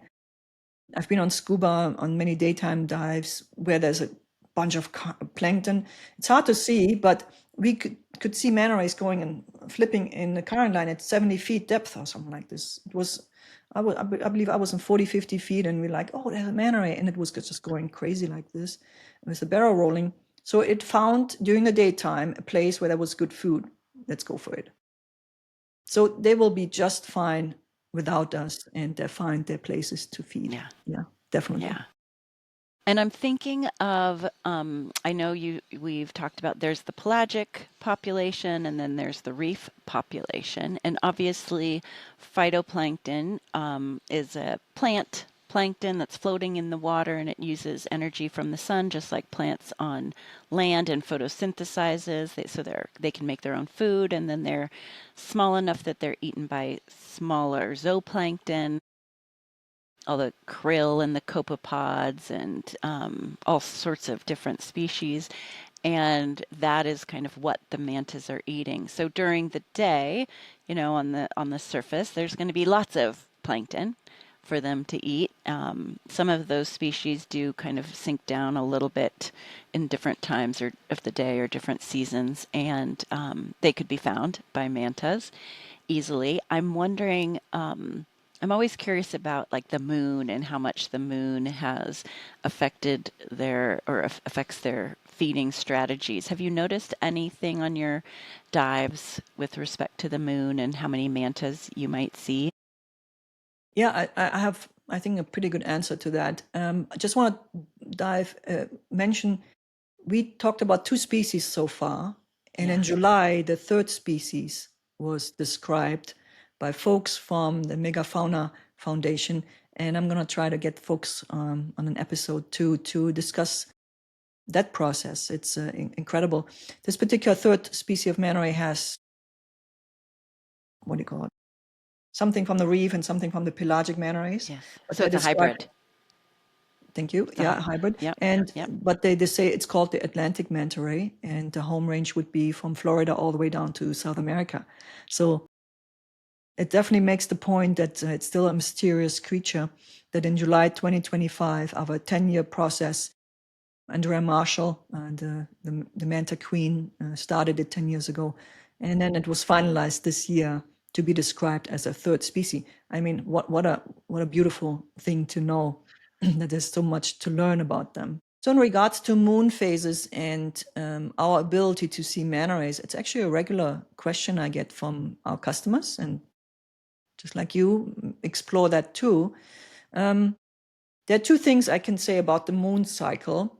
It definitely affects our box jellyfish sighting, because there's a real regular calendar that we can say the 8th, the 9th, and the 10th day after the full moon, box jellyfish are sighted along the leeward sides of Hawaiian Islands. But that's not really your question. I'm just saying there's definitely something about the ocean and cycles. Now, specific to manta rays, I believe it was about 20 years ago that someone put into a guidebook and asked that question and didn't have an answer. And then the assumption was like, okay, so if there's full moon, lots of light on the ocean, and plankton would be everywhere, then the manta rays don't come to the specific sites at night. And then so that question was asked, and I did all the in-depth statistics back when I was diving. The range from 2009 to 2014 every night. And eventually I plugged in the moon phases, and I busted another myth. The manta rays come if it's full moon or no new moon. It doesn't matter. It's about plankton amounts. That's what they're for, And they're so conditioned today that they know lights would be more food than somewhere else, maybe plankton all over the place. So this was a really fun project to bust a myth, somewhere in a guidebook, because it's carried out until today. People still question that. And I think it's a really valid question, because it refers to, yes, I see the cycles of box jellyfish, that is definitely there, Right. but I cannot transfer that to the manta ray sighting success. That's what people are Yes. asking for, right? If I go on a tour, do I see a manta ray? Maybe not on a full moon. Is it better on a new moon? And I can tell you, it doesn't matter when you sign up for Matter. it. The sighting success doesn't correlate with the Tied to the moon moon. phase. Yeah, tied to the moon. Yeah. Well, speaking of those box jellies, the mantas then are eating those box jellies as they're swimming through, right? If Mm, they're just floating in the water and the mantas are just filter feeding. yeah. So I did have a situation, I have video footage of a manta ray, but it was not a box jellyfish. It was a bigger, I think, a moon jellyfish. When they're really big and they float towards the shoreline, and then we say they're almost Yep. dying, right? Yeah, yeah. I had a situation filming during one of the dives, and I was filming the box jelly, excuse me, the moon jellyfish, and I was so excited. Oh, that's so cool! At night, you see something special besides the manta rays on the reef. But while I was filming, so much plankton accumulated in front of my light. The manta ray came in. He's like, "Yeah, I want that food, right?" Well, at the same time, the the moon jellyfish went into its mouth, and then you have to slow down the video to see. It's like, the manta ray did not like that in its mouth. It immediately threw it out. So there was this reaction to it. So on the box jellyfish, when I see them here during the monthly encounter, I mean, we sometimes have them. It's not a given, but we Yes. just prepare our guests for these 3 days a little more thorough. I seen manta rays when the box jellyfish was gliding along their outer skin, and they're like, oh, I don't like it. It's like I've never seen a box jellyfish in their mouth. I assume they would spit that out too. It's not that they like that feeling of Yeah. the burning. I guess it's a burning sensation for our Yeah. skin. Maybe something similar for them because I Yes. know how they react when it's gliding along Yes. there. Now, the biomass, though, of a box jelly compared to a moon jelly is much less. So maybe they didn't like all that gelatinous, watery stuff. And Yes. maybe, but that's an interesting question. That's an Yeah, that's interesting your question. specialty, I isn't it? know. Maybe there is something still I can study. Speaking of Right. research, are there people researching the mantas with, tags and looking at where they're going off the coast of Kona right now that you know of? Back in the 2002, 2003, I mentioned Tim Yeah. Clark earlier. He did some studies, and then there have been other social studies have been done too, and it Oh, had more to okay. do with the industry and the satisfaction of the customers when Yes. it gets too full. So social studies. There was a Yes. safety study about operational. That's where they said it's not Yes. if something happens, when it happens. And there was other someone did a really cool study about, I have to look up the exact name, but man and manta and what that also means, trying to understand why people are so drawn to this and what does it mean for the human and what does it mean for the manta ray. Yes. So there was Like a really animal good human paper. interactions. Yep. Yeah. Yeah. So from that perspective, I was interviewed recently, about 2 years ago. A lady want to put that particular spin into a movie or a National Geographic financed project because she's done so much work with them, and she was going around the world to different places where manta rays are seen. But it's a hard project for her because she's been also to other places. Here, when she was in Kona, manta rays showed up, and then she went to other places in the world, and she was trying to do the same thing, and the mantas didn't show up. So it's a long stretch project to have Exactly. some kind of outcome, right? Yeah. You have to see them just to study them. Yeah. Yeah. But there are two really good organizations. It's the Manta Trust that does really good studies, and the Megafauna Foundation, Yes. with Andrea Marshall and Simon Pierce. And they've done a lot of papers because, I guess you know so much more about that stuff. In a university, in a college, you have a project and you're trying to explore a question. If people are drawn to manta rays, then there might be a study about them. And we always hope that these papers ultimately, I guess you need them for policies. Nobody Yeah. believes you and your anecdotal stories until you have a paper to prove that the manta rays should be protected. Speaking of that study, it's not finished yet, by Holly Hokerson. She actually looked at the study that was done somewhere else in the world, how many manta rays in a population are injured. Could be natural causes like shark bite or fishing hook injury, so man-made injuries, or a wingtip cut off by a propeller.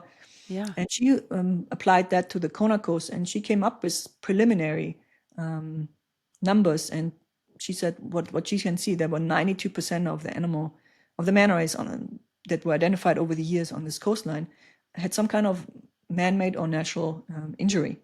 And she is still doing the work because she's reviewing video footage and lots of pictures and lots of archive material to come up with that study. That would be definitely a good one to go to our state legislators and say, Right. guys, it's not working. We Yes. need to make policies to Yes. regulate. But talk Yes. about an uphill battle. for a small industry in a small island in the Pacific Ocean. It's like it's Right. not priority, especially in the Yes. times we live through. That doesn't seem to be priority, and it's not Yeah. priority for 10 years actually. So Okay. It would be nice if it was. So we'll have to work on that. Tell me about Jim and his role in the business now, and how you work together to make this such a success, such an incredible experience for your guests. yeah, so we met. He was the videographer. I was Yeah, the I love it. tourist, and not only a tourist from a faraway country with an accent and a little English, and him dedicated to film manta rays. He fell in love with the animal the same, but his approach was more business. How can I make a living in Hawaii? While I came in as like, how can I support that as a business organizer and all that stuff. And I got really good at keeping track of numbers, keeping track of manta rays. That is not needed really for the business. It just makes you stand out more as a business. But from a basic business concept, it's like then when I put the hat on, the business hat on, you're trying to make sure at the end of the month there's some leftovers. Maybe you can put some savings or put some reinvesting into the business. And so he was always the idea guy and Yeah. more the artistic way. And I was literally then the engineer to put things all in place. And that has worked really well over all these years, the life we can live for all these years. I mean, just I know that Hawaii is such an attractive place for the first 3 or 4 years living here. I'm like, do I really live here? What happened? I'm from Germany, from this apartment complex. And but the first few years was moving a lot. And we actually we got married in Germany, and we came back in July of 2001. We were rebuilding the business that he had built prior. We just took a break in between. We got married in Germany. And when we came back 2 months later, September 11 happened, and nobody was flying anymore. So we were trying to have low overhead, lots of hourly input, trying to make it all work. And step by step, you establish yourself in town and have a Yeah. reputation. And yeah, and so he was always the artist and the idea man, and I was the engineer. And then he dove for 24 years with the manta rays, and then also swam with the manta rays at Kaunaoa Bay for 7. And we are now 10 years at Kaunaoa Bay. And so for 2 or 3 years, he's kind of stepping back. And today, I'm operational, like 100% operational stuff. We build a team around us. I think you met two of my I did. employees, and I'm really proud. It's all women-based. I'm trying to really prop up young women and people that live on the island. Which is wonderful. And it's a real joy for me to have that switch now from always being with a husband. And it's not all easy. Definitely not all easy. But you had these common goals, moving forward Yes. towards them. And then now And it different sounds like phase. your skill sets really complemented each other Absolutely. throughout the Absolutely. journey together. Yes. Yeah. And then, he more the diplomat, when you deal with boat owners or with hotel management. I'm more of there's a problem and I tell you what the problem is. And we need to fix it. Let's fix it now. There's this, I guess, yin yang, it's like, Yeah. and I overstepped a few times over the years, but then he came in and fixed things. But I mean, I learned too over the years.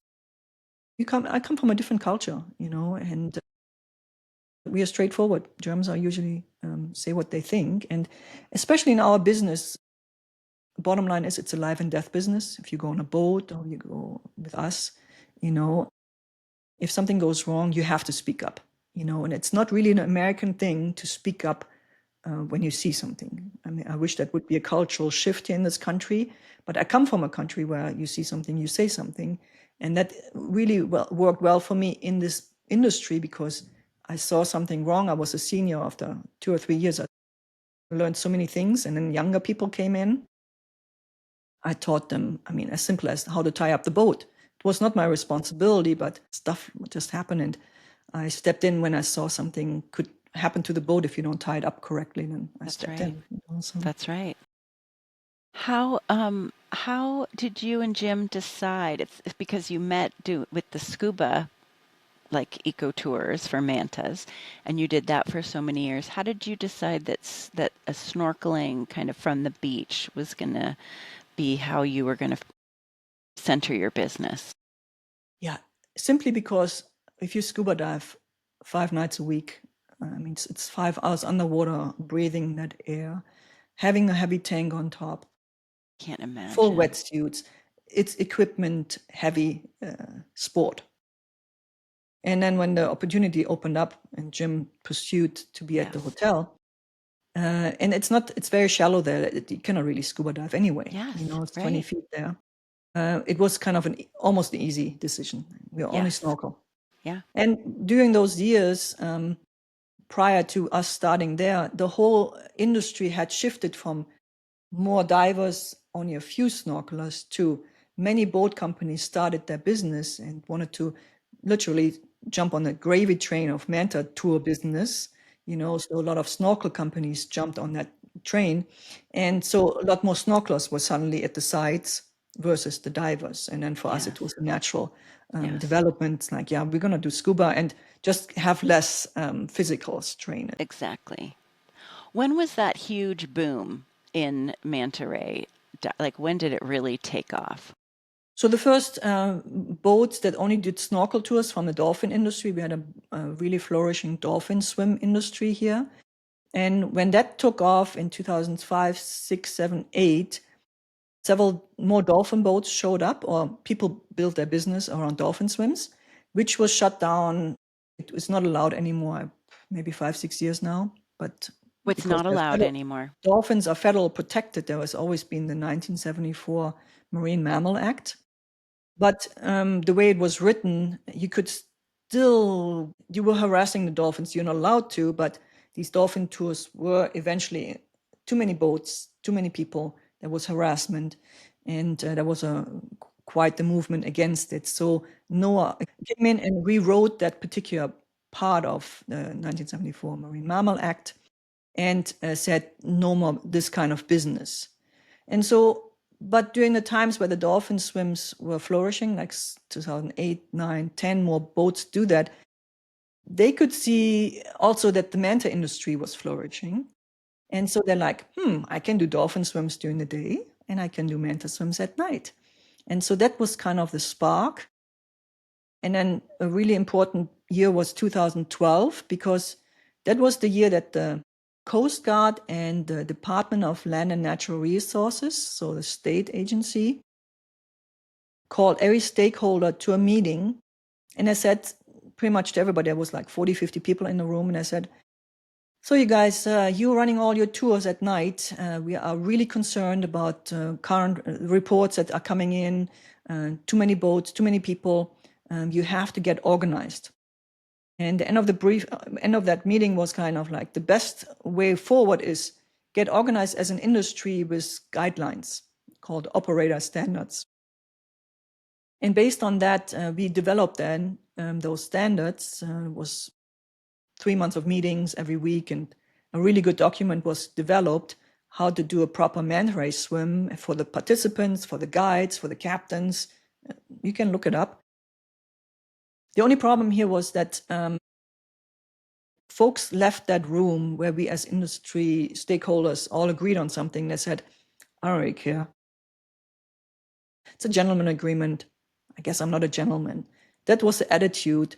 And that is an attitude that is pretty spread out in this industry.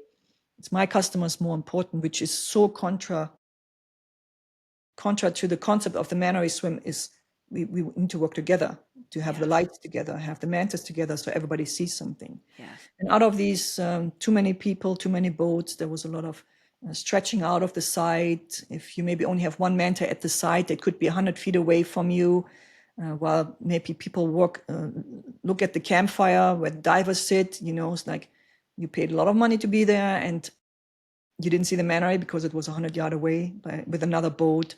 So there was a lot of, we call it drama, right? Yes. So to answer your question, 2008, 9, the first spark, 2012, operator standards were mandated by the state of Hawaii and the Coast Guard. And at the same time, the legislator, House of Representatives, signed a resolution saying, Department of Land and Natural Resources, please regulate this industry because there's so much potential liability. It's a very interesting paper to read if you read it from 2014. It's 11 years later. Some draft rules were created. I was involved in that too. And then, it went from one drawer to the next drawer, some meetings in between, and we're still not much further than that. And it's pretty sad, actually. So there isn't regulations right now in place. Nothing specific to manta rays. There are regulations. If you drive a boat in the U.S. waters, you need to be a Coast Guard captain. Yes. An officer of the Coast Guard. You go through a course. But the course is just to get the paper. It doesn't mean you know how to drive it, and you most necessarily don't know how to be customer friendly and have also maybe the personality to be. Yes. We are catering to people's with not as good skills as we have. Exactly. So it's nurturing people. Yes. It has to go with your character too, with your personality. Some That's people right. don't like to cater to other people, so you maybe have the rougher captain. But the captain has so much responsibility on the same token. Yes. A lot of responsibility. So yeah, all these things were happening over the years. And unfortunately, we had also a death of a crew member where a captain was intoxicated and the crew member died. Very dramatic. And that kind of sparked the DLNR, that agency, to do something. Yeah. They did something, and then it's like, okay, it's too complicated. There was too much. So the industry is, in terms of snorkeling with mantas, is still kind of does not have regulations that everyone has to abide by. That's right. And I will say, after I spoke to you and I spoke to several other operators, since I was bringing a group of college age students, I needed safety as a priority, and not everyone was scuba certified. So even though I was, I felt like being able to walk in from shore is a huge benefit for a group to really feel more comfortable, and it's not as it didn't feel quite as invasive or carbon heavy in terms of emissions. There were so many reasons why I thought of supporting your business, and the fact that you were a woman and you had a lot of local people working for you. I really, really was looking to support kind of a local group. And I'll say that safety did feel like your biggest priority: safety for us, safety for the mantas. And that's something I really appreciated about our time, so that my students saw that, that was the most important thing to you. It was, yes, of course you want us to see them and have a good time,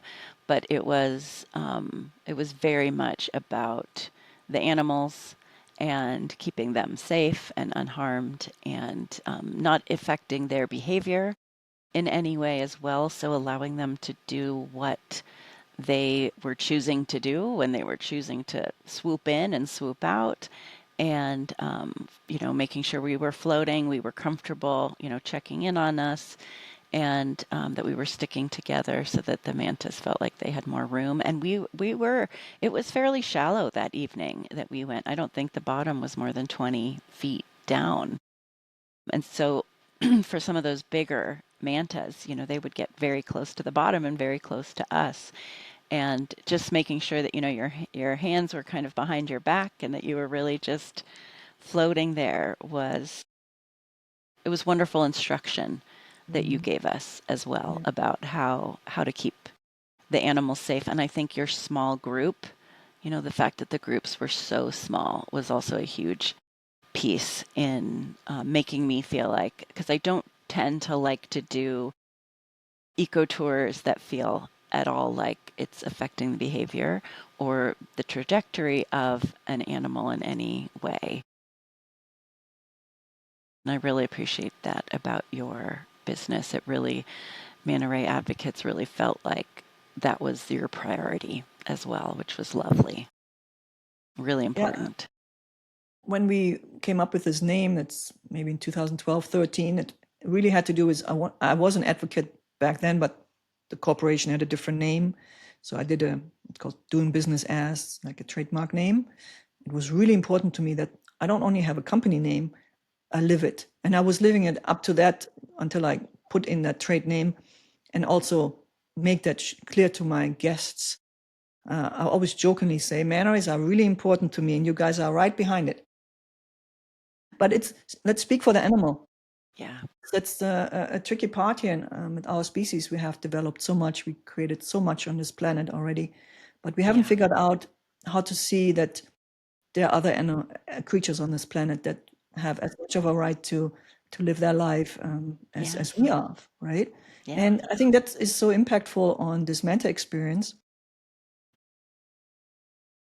I always come back to this moment when Manta is, well, you mentioned earlier, they swim around and you're just like, oh my God, what's going on, right?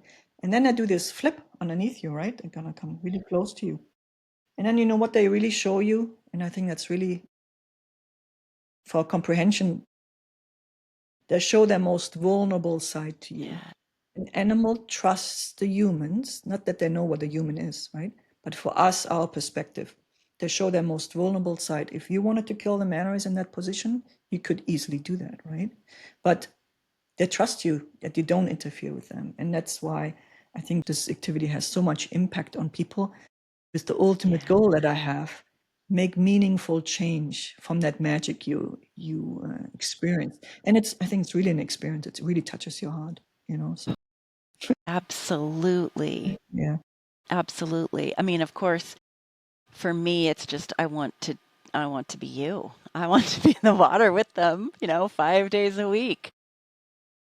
Come by. But you're right. It's just even when I watched the video that you took of our experience, and I can remember that feeling of that trust, because I'm trusting them and they're trusting me, and we're in this same space in their world. Water is their world, their space, and sharing it with them is so magical and so unique.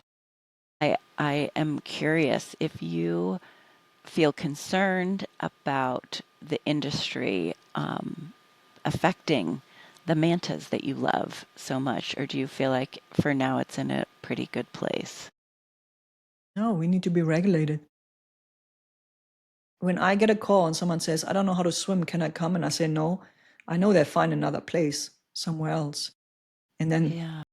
the problem is, for the customer, just like you were at the beginning, the participant, the prospective participant, most people don't realize the locations in Keaho, Manta Village, and Airport, Manta Heaven. You can easily end up with 20 boats at the same location. Even if you find the boat with only takes 6 people, you still end up with 20 boats on a busy night. That Right. brings another 194 people to the site snorkeling. So you end up with 200 people on the surface. And to organize that during the day on land is already, what a headache, right? 200 humans organize them to see an animal, right? Now we do that on the ocean, and then we do it at night. So I just wish that there is a cap on how many boats can go to the site simultaneously. Yes. And I know, because I grew up with this industry, at the beginning, there was 2 boats, 4 boats, whatever. Easy peasy. Yes. You can communicate, people are nice to each other and not so competitive, because it's still a small industry. Yes. But then eventually when you come to 20 boats, and with attitudes where people had said in these meetings, they're like, I don't care, it's like, my business is more important than yours. With that attitude, you don't get anywhere, right? So Yeah. cooperation on this particular activity is essential, right? Yes. If you do your business during the day and you look at snorkeling during the day or scuba diving, you can go along this beautiful Kona coast and you find your spot, and it's Yes. just you. On the Yeah. Manta experience, it's not. It's and not. Yeah. there has to be a cap. There has to be training for the crew to have just elevated, better trained professionals. It's a transitory workforce. It's expensive to live here. People come and Yes. go, and I tried my part there. Did Yes. create the Hawaii Ocean Watch, a nonprofit, a 501c3. And we had one concept there. It's called the green list of activity providers. It's a concept from these days when we had the operator standards created. Yeah. And I mean, me personally, I wanted to call it the blacklist, but of course, everybody said, don't do that. Call it the green list. Okay, positive messaging. Sure. Yes.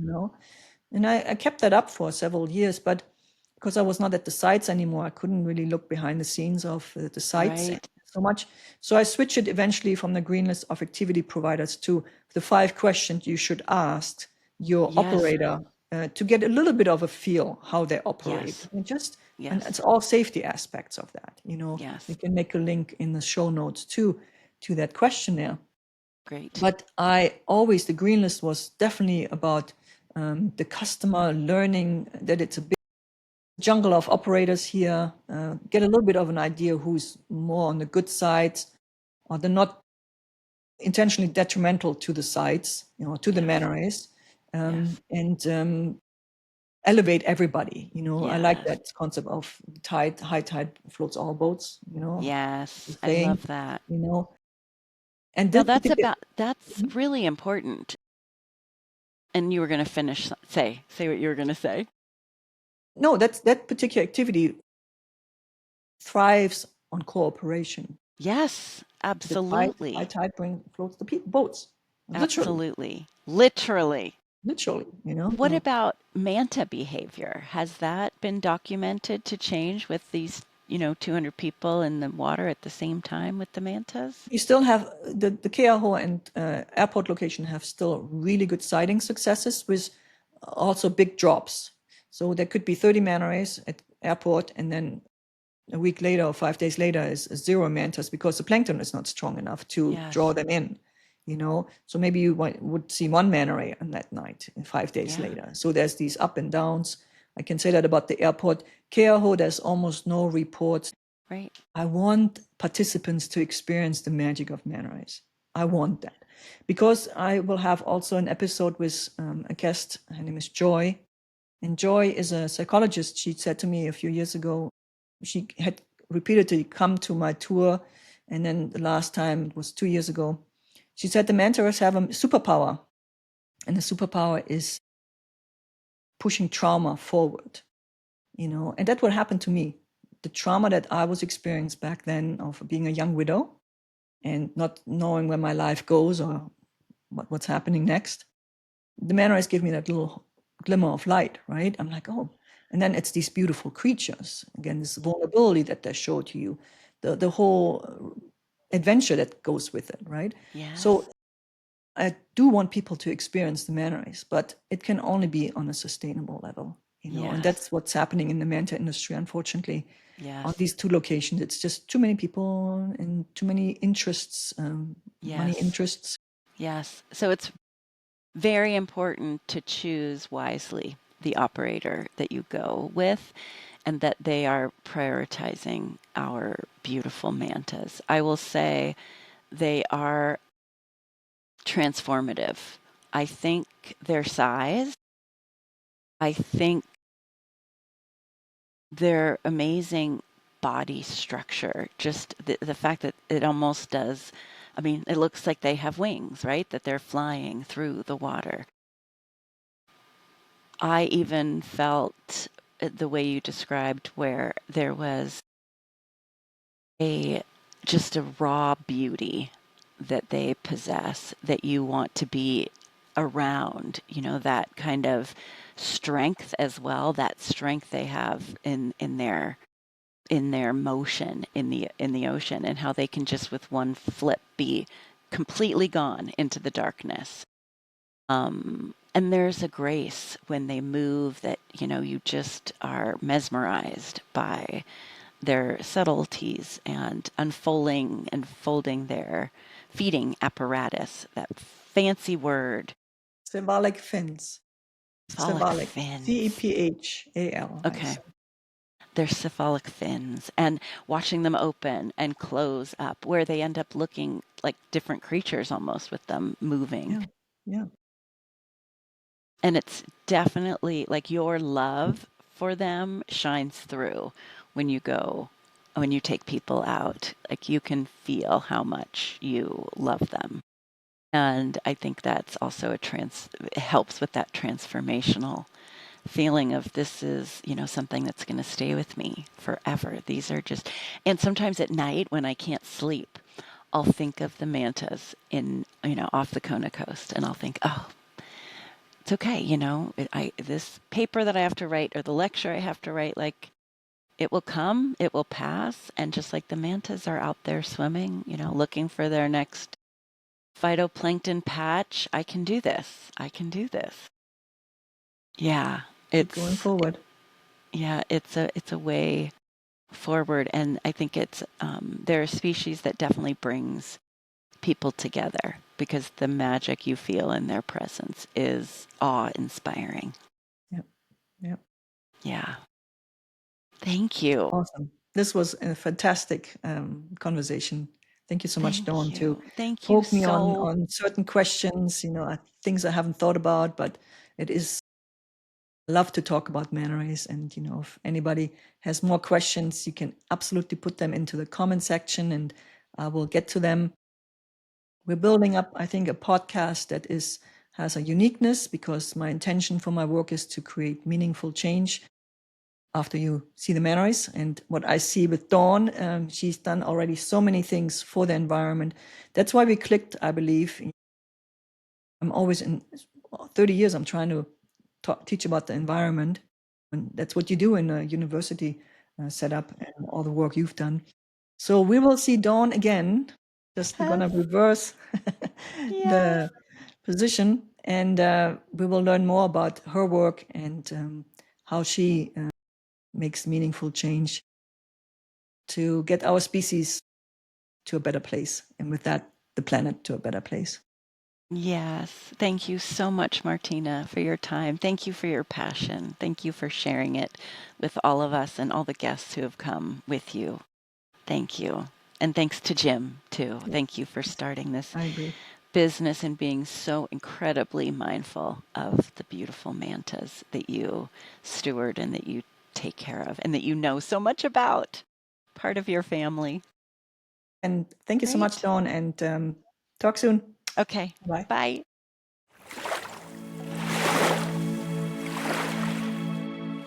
Thanks for joining us on Ocean Wings. If this episode moved you, inspired you, or made you think, please follow and share it with someone who cares about conservation and making meaningful change. Want to learn more or experience the magic of manta rays? Get in touch at oceanwingspodcast.com and subscribe to our emails for more stories from the ocean. Tune in next week for another episode.